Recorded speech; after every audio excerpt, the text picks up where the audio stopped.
This podcast is part of the Big Heads Media Podcast Network. Go to bigheadsmedia.com for more great podcasts. Hello and welcome to the second Forest Ramble podcast special. We've already heard about one match from the 94-95 season when Forest had just got promoted and ended up finishing third in the Premier League under Frank Clark's stewardship. For my match, I'm thinking about another game in that same season. Sometimes you have to think about the bigger picture. Jeremy Davis has already told us about the reasons why he enjoyed his visit to White Hart Lane in September 1994. Well, in 95, on the 1st of April, we had a real treat that I almost never went to. The Forest end at Hillsborough had actually sold out, but a couple of days before the match, Forest managed to get some more tickets from Sheffield Wednesday. We snapped up a pair and we took a chance with the restricted view, or so it said on the ticket.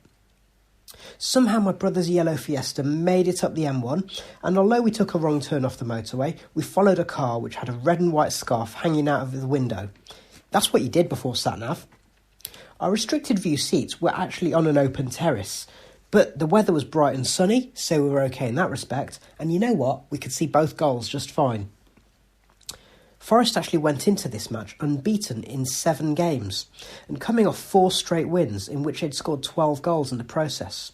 Stan Collymore and Bryan were on fire, and the likes of Woan and Pearce were also chipping in with goals in the previous few matches. If you remember that season, you'll actually know the score. If you weren't around at that time, well, spoiler alert, it finished 7-1 to Forest. Yes, 7. 7 goals, away from home. There were 2 each from Collymore and Roy, 1 for Woan, but it's the first and last goals that stick in my mind. The first goal, with only 15 minutes gone, Steve Stone and Bryan went down the right wing. An innocuous foul it was, but it was about 15 yards out on the right edge of the box. So Forest had a free kick, right under our noses. Despite the angle, Pearce stepped up, and you know what, I knew he would score. And as usual, it went top corner and it almost burst the net. If ever you wanted a goal to set the tone for the rest of the match, well, that was it. And the last goal?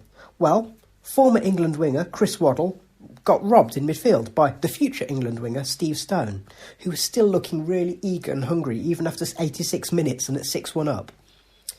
Everyone's favourite Baldy then played it forward to Bryan, who was about 30 yards out.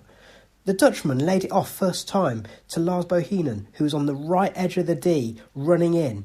And without even breaking his stride, first time and the outside of his right boot, Bohinen chipped a curler which went up and around and down again, landing in the far corner. Just like Jeremy saw against Spurs, it was a fabulous away victory, which was capped by a stunner by the mercurial Norwegian. The other goals were good as well, notably Ian Woan just before half-time. For a player who is occasionally derided as lazy, sometimes by his own teammates, he got on his bike to Bohinen's through ball and he planted a curler into the net from 25 yards.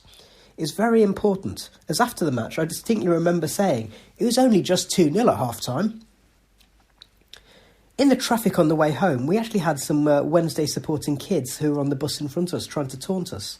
I guess it's hard to believe when you have conceded 7 goals at home. Watching it back on YouTube, it's also worth noting that the home fans are actually applauding Forest's goals, the 5th, 6th and 7th ones. They knew they were seeing something special. It was actually a record away victory in the Premier League, and one that would only be broken when, Forest lost 8-1 at home to Man United a few years later. Oops. Anyway, to finish where I started, sometimes it's the bigger picture. We had last-minute tickets, we had a glorious sunny day, we had 7 great goals, and a team who were just promoted, who ended up finishing third in the Premier League. Happy days.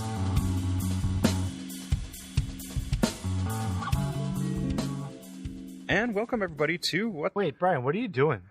Oh yeah, that's right. We're supposed to be recording a promo here, aren't we? Aren't you supposed to tell people where they can find us? Yeah, we're What the Hops podcast based out of Buffalo, New York. We like to talk a lot about beer. A little bit about music. And all sorts of random things. So be sure to go find us wherever you get your podcasts and hit up all your social medias and search What the Hops and hit that like button. Cheers.